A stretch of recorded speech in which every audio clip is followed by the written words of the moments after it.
Hello, स्वागत है आप सबका प्रणति की पाठशाला में।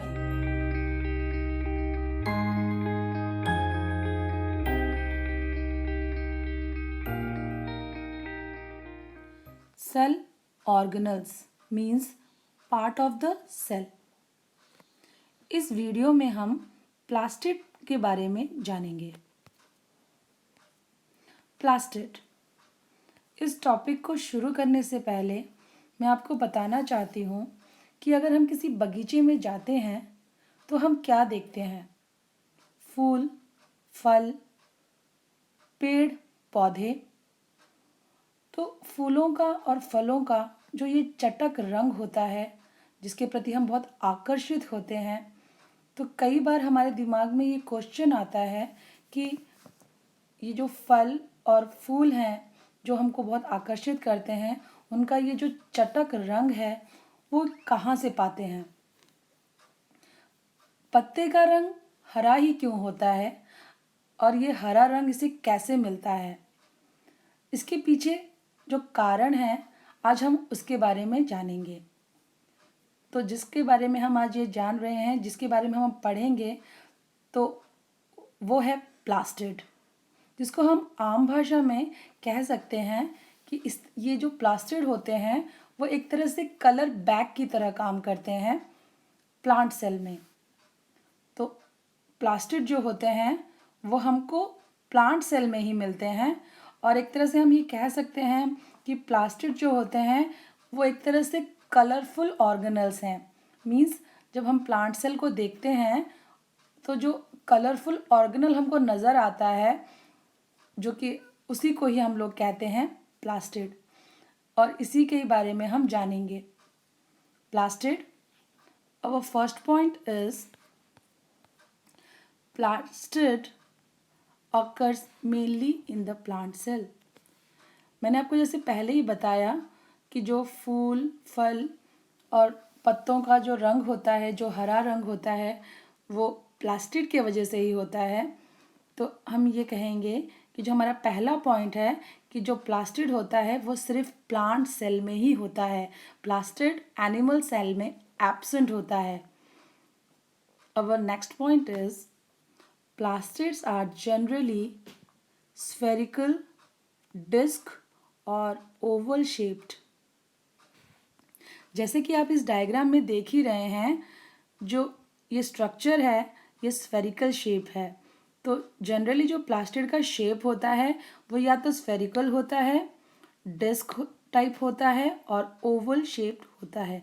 इन्हीं तीनों में से कोई ना कोई स्ट्रक्चर होता है। इसीलिए हमारा जो नेक्स्ट पॉइंट है कि जो जनरली जो शेप होता है वो स्फेरिकल होता है, नहीं तो डिस्क होता है और ओवल शेप का हो सकता है।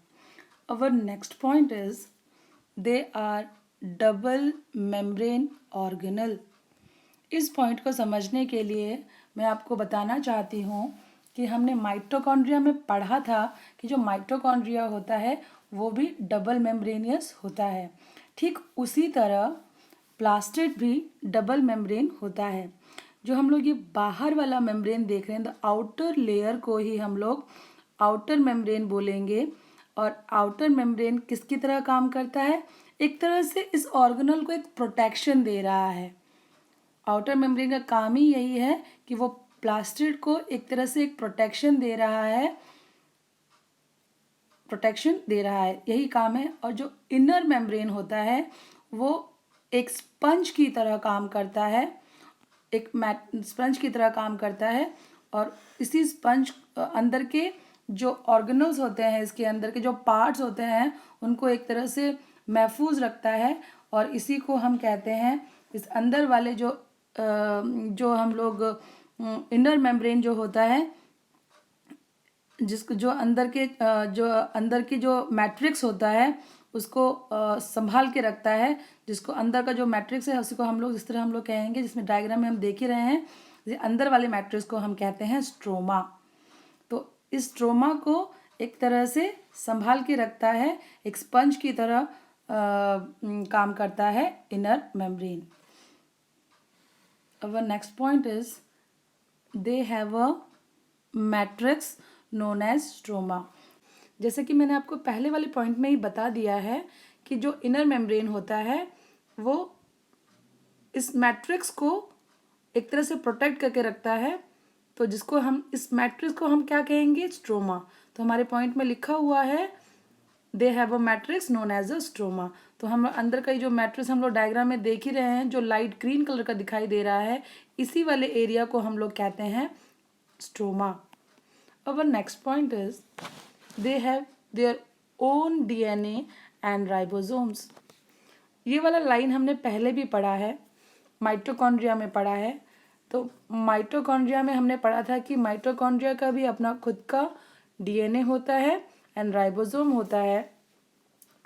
और हमने ये चीज़ ये भी जाना कि जो माइटोकॉन्ड्रिया होता है वो तो एनिमल सेल में होता है, मीन्स दोनों में ही होता है, plant cell and animal cell में।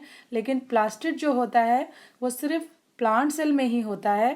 तो हम ये वाला पॉइंट इम्पॉर्टेंट पॉइंट कहेंगे प्लास्टिड में, कि जो प्लास्टिड होता है उसका अपना खुद का डीएनए होता है एंड राइबोसोम्स होता है। मीन्स अपना खुद का डीएनए होता है, मीन्स ये सेल्फ इंडिपेंडेंट ऑर्गेनल है, उसको न्यूक्लियस के ऊपर या किसी दूसरे ऑर्गेनल के ऊपर डिपेंड नहीं होना पड़ता, निर्भर नहीं होना पड़ता फॉर देयर रेप्लिकेशन। मीन्स 2 से 4 होने के लिए और 4 से 8 होने के लिए वो खुद ही कैपेबल है अपने रेप्लिकेशन के लिए। एंड सेकेंड पॉइंट ये है कि जो प्लास्टिड होता है उसके खुद के राइबोसोम्स होते हैं, मीन्स, और राइबोसोम का काम ही क्या होता है, फॉर सिंथेसाइज प्रोटीन। तो अपना जो खुद का प्रोटीन है वो खुद ही सिंथेसाइज कर लेता है with the help of ribosomes. तो प्लास्टिड में ये भी एक इम्पॉर्टेंट पॉइंट है कि जो plastid have their own DNA and ribosome. अब हम जानेंगे टाइप्स ऑफ प्लास्टिड्स। प्लास्टिड को हम कलरफुल ऑर्गेनल भी कहते हैं, क्योंकि जैसे कि हमको पता ही है कि प्लास्टिड के अंदर जो पिगमेंट होता है वही सेल को कलर देने के लिए रिस्पॉन्सिबल होता है। अब आप सोचेंगे कि इसका मतलब हर प्लास्टिड में हर कलर होता है, तो ऐसा नहीं होता। प्लास्टिड को उसके अंदर के पिगमेंट के आधार पर हम क्लासिफाई करते हैं। तो हम जब इसमें पढ़ेंगे टाइप्स ऑफ प्लास्टिड, तो हम देखेंगे इस पिगमेंट के आधार पर ये 3 टाइप्स के होते हैं। Plastid, first type chloroplast, second chromoplast and third leucoplast. हमारी नेक्स्ट वीडियो में हम क्लोरोप्लास्ट, क्रोमोप्लास्ट एंड ल्यूकोप्लास्ट के बारे में डिटेल में पढ़ेंगे। Thank you for watching this video. आपको पता ही है कि हम लोग सेल चैप्टर पढ़ रहे हैं, तो इससे रिलेटेड आपके कोई क्वेश्चंस हैं तो प्लीज कमेंट बॉक्स में लिख के मुझे भेजिए। और आपको अगर ये वीडियोस पसंद आ रहे हैं तो प्लीज लाइक एंड शेयर कीजिए और मेरे चैनल को सब्सक्राइब कीजिए।